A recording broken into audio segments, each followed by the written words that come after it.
High সবাইকে, আজকে চলে আসলাম আবারও একটা নতুন ব্লগ নিয়ে। আশা করি সবাই খুব ভালো আছেন, সুস্থ আছেন। আজকে বানাচ্ছি আমি আইসক্রিম কেক। আইসক্রিম কেক বানানোর জন্য দেখুন একটা কেক আমি বানিয়েছিলাম এই কেকটা আগে থেকেই। তো এই কেকটা আমি স্লাইস করে রেখেছিলাম। তো ওই স্লাইস থেকেই দেখুন এই গ্লাসটার পেছন দিয়ে কেমন করে সাইজ করে কেটে নিচ্ছি। আজকে আমি আইসক্রিম কেকটা বানাবো এই গ্লাসের মধ্যে, তাই নিয়েছি দুটো গ্লাস আর নেব 4 টুকরো কেক। একটা বাটির মধ্যে নিয়েছি কয়েকটা চকো চিপস, ওটা দু সাইজের চকো চিপস আছে, একটা বড় সাইজের একটা ছোট সাইজের। আর নিয়েছি ডার্ক চকলেট সিরাপ আর নেব কয়েকটা আইসক্রিম। আমার কাছে স্টিক আইসক্রিম রয়েছে, তো আমি ওই স্টিক আইসক্রিম দিয়েই বানাবো। এমনি নর্মাল বক্সের যে আইসক্রিমগুলো হয় সেগুলো দিয়েও কিন্তু বানানো যায়। তো আমি ওই স্টিক আইসক্রিমটা এক্ষুনি বের করিনি, কারণ ওটা বের করলেই গলে যাবে। তো ওটা যখনই বানাবো সঙ্গে সঙ্গে ওটা বের করে নেব। তার আগে বাকি এগুলো আমি জোগাড় করে নিচ্ছি। আর বানাবো কিন্তু এই গ্লাসেই, তাই জন্য এই গ্লাসেরই পেছন দিয়ে আমি সাইজ করে কেকগুলো কাটছি।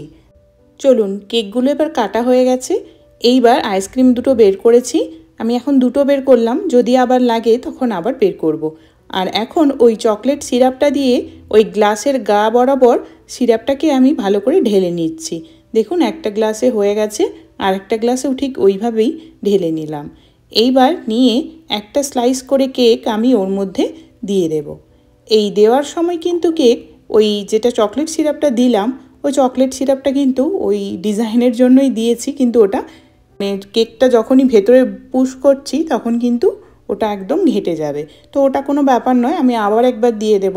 এটা দেওয়ার একটাই কারণ, দেখতেও যেমন ভালো হবে আর খেতেও কিন্তু খুব ভালো লাগবে। চকলেট সিরাপটা যখন কেকের মধ্যে চলে যাবে তখন খেতে কিন্তু খুব ভালো হবে।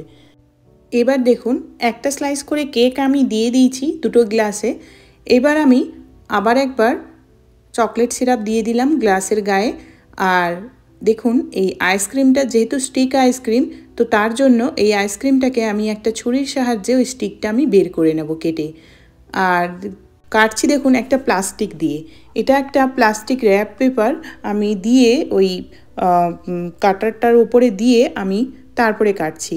কারণ আমি যদি এমনি কাটতে যাই তখন কী হবে, আইসক্রিমটা মাখামাখি হয়ে যাবে আর তাড়াতাড়ি গলে ঘাঁটাঘাঁটি হবে, কিন্তু প্লাস্টিকের ওপর করলে এটা কিন্তু হবে না, তাই জন্যই করেছি। আর দেখুন এইভাবে কেটে কেটে আমি এখন ভালো করে ওর মধ্যে ওটাকে সমানভাবে একটা লেয়ার তৈরি করব।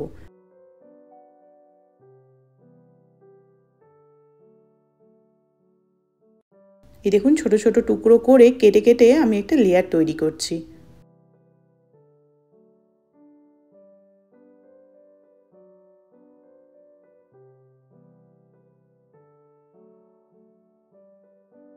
দেখুন প্রায় হাফের বেশি আইসক্রিম একটা লেয়ারেই লেগে গেল। এরপর দেখুন কিছুটা চকো চিপস দিয়ে দিলাম, আর তারপর দিয়ে দেব কিছুটা আপনার আরও একটু চকলেট সিরাপ। তারপর দিয়ে দেব আরেকটা যে স্লাইস কেক আছে ওটাও দিয়ে দেব এর মধ্যে দিয়ে। এরপর আবার একবার আইসক্রিমের লেয়ার আমি দেব। দেখুন এটা হয়ে গেছে। এবার আবার একবার আইসক্রিমের লেয়ার আমি বানাবো। দেখুন এখনই দেখতে কতখানি লোভনীয় লাগছে। চলুন এইবার বাকি আইসক্রিমটা আরেকটা লেয়ার দিয়ে দেবো, আরেকটাও সেমভাবে ওইভাবে বানিয়ে নেব। মনে হচ্ছে আরেকটা আইসক্রিম লাগবে।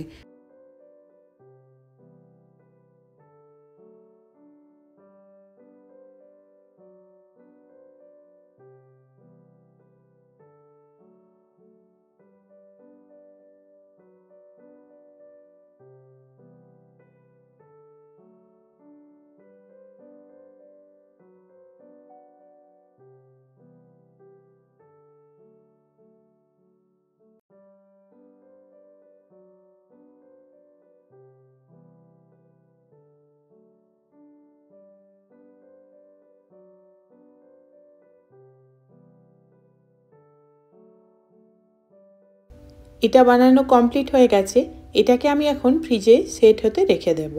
আর ঠিক একইভাবে আরেকটা আমি বানিয়ে নেব, নিয়ে কিছুক্ষণ রেখে দেব ফ্রিজে সেট হতে দুটোকেই। তারপরে আমি ওপর থেকে ডেকোরেট করব।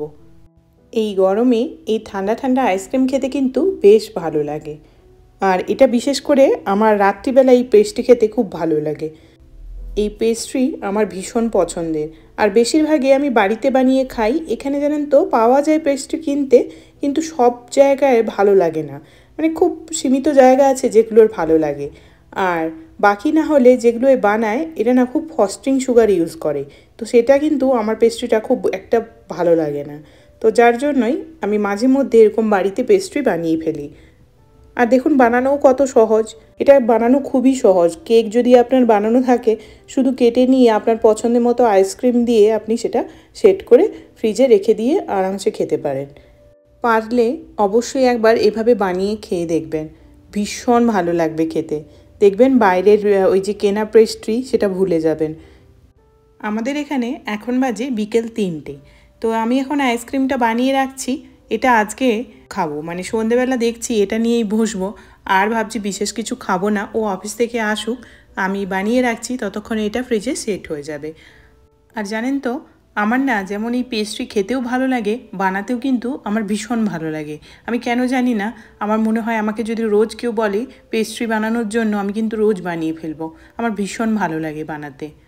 হ্যাঁ, হঠাৎ করে মনে পড়লো, কয়েকদিন ধরে ও আমাকে বলে যাচ্ছিল যে একটা বড় দেখে পেস্ট্রি বানিয়ে দিতে, মানে পেস্ট্রি কেক বানিয়ে দিতে, ওর অফিসের জন্য নিয়ে যাবে বলে।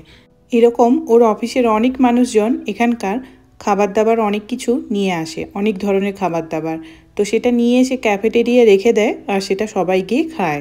তো সেই জন্যই ও আমাকে বলেছিল একটা কিছু বানিয়ে দিতে, বলেছিল যে একটা পেস্ট্রি বানিয়ে দিও। তো যাই হোক, দেখি কবে কিভাবে বানিয়ে উঠতে পারি, একটা ওকে বানিয়ে দিতে হবে। তো দেখাবো আপনাদের যেদিন বানাবো কি বানালাম বা কি দিলাম। চলুন, আপনাদের সঙ্গে কথা বলতে বলতে আমার ওটা বানানো হয়ে গিয়েছিল, তো আমি কিছুক্ষণ ওটা ফ্রিজে রেখে দিয়েছিলাম। দেখুন দুটো গ্লাসই ভালো করে সেট হয়ে গেছে। আর সেট হয়ে যাওয়ার পর আমি এর ওপর থেকে আবার দিয়ে দিলাম কিছুটা করে চারিপাশে চকলেট সিরাপ, আর দিয়ে দেবো এখন ওই যে কেকগুলো এক্সট্রা যেগুলো আমি কেটে বের করেছিলাম ওগুলো গুঁড়ো করে নিয়েছি, তো ওই কেকের গুঁড়োগুলোই এখন ওপর থেকে ছড়িয়ে দিচ্ছি। দুটোতেই এখন এইভাবে ওপর থেকে কেকের গুঁড়োগুলো দেব, দিয়ে কিছুটা চকো চিপস দিয়ে দেব, আর দিয়ে ওপরে একদম দুটো চেরি সাজিয়ে দেব। তো চলুন এবার এটাকে আবার ফ্রিজের মধ্যে ভরে দেব, দিয়ে এটা সেট হয়ে যাবে। তো আজকে রেসিপিটা আপনাদের কেমন লাগলো, ভালো লাগলে অবশ্যই একটা লাইক করবেন আর কমেন্ট করে জানাবেন আপনাদের কেমন লেগেছে। আর অবশ্যই পারলে একবার বাড়িতে ট্রাই করবেন, দেখবেন খুবই ভালো লাগবে।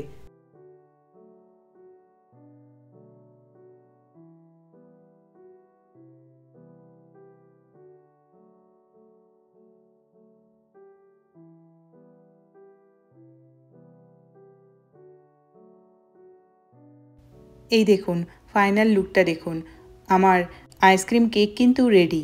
এবার এই দুটোকে আমি এখন ফ্রিজের মধ্যে রেখে দেবো সেট হওয়ার জন্য। চলুন, আর আপনাদের লোভ বাড়াবো না, হাসি আজকের মতো। আর আপনাদের যদি ভালো লেগে থাকে তাহলে অবশ্যই বাড়িতে একবার ট্রাই করবেন, দেখবেন খুবই ভালো লাগবে। আসি আজকের মতো, চলে আসবো আবার একটা অন্য কোনো ব্লগ নিয়ে। সবাই খুব ভালো থাকবেন, সুস্থ থাকবেন। আর আমার এই ব্লগটা যদি ভালো লেগে থাকে তাহলে অবশ্যই লাইক আর কমেন্ট করে জানাবেন। আসি আজকের মতো, সবাইকে টাটা।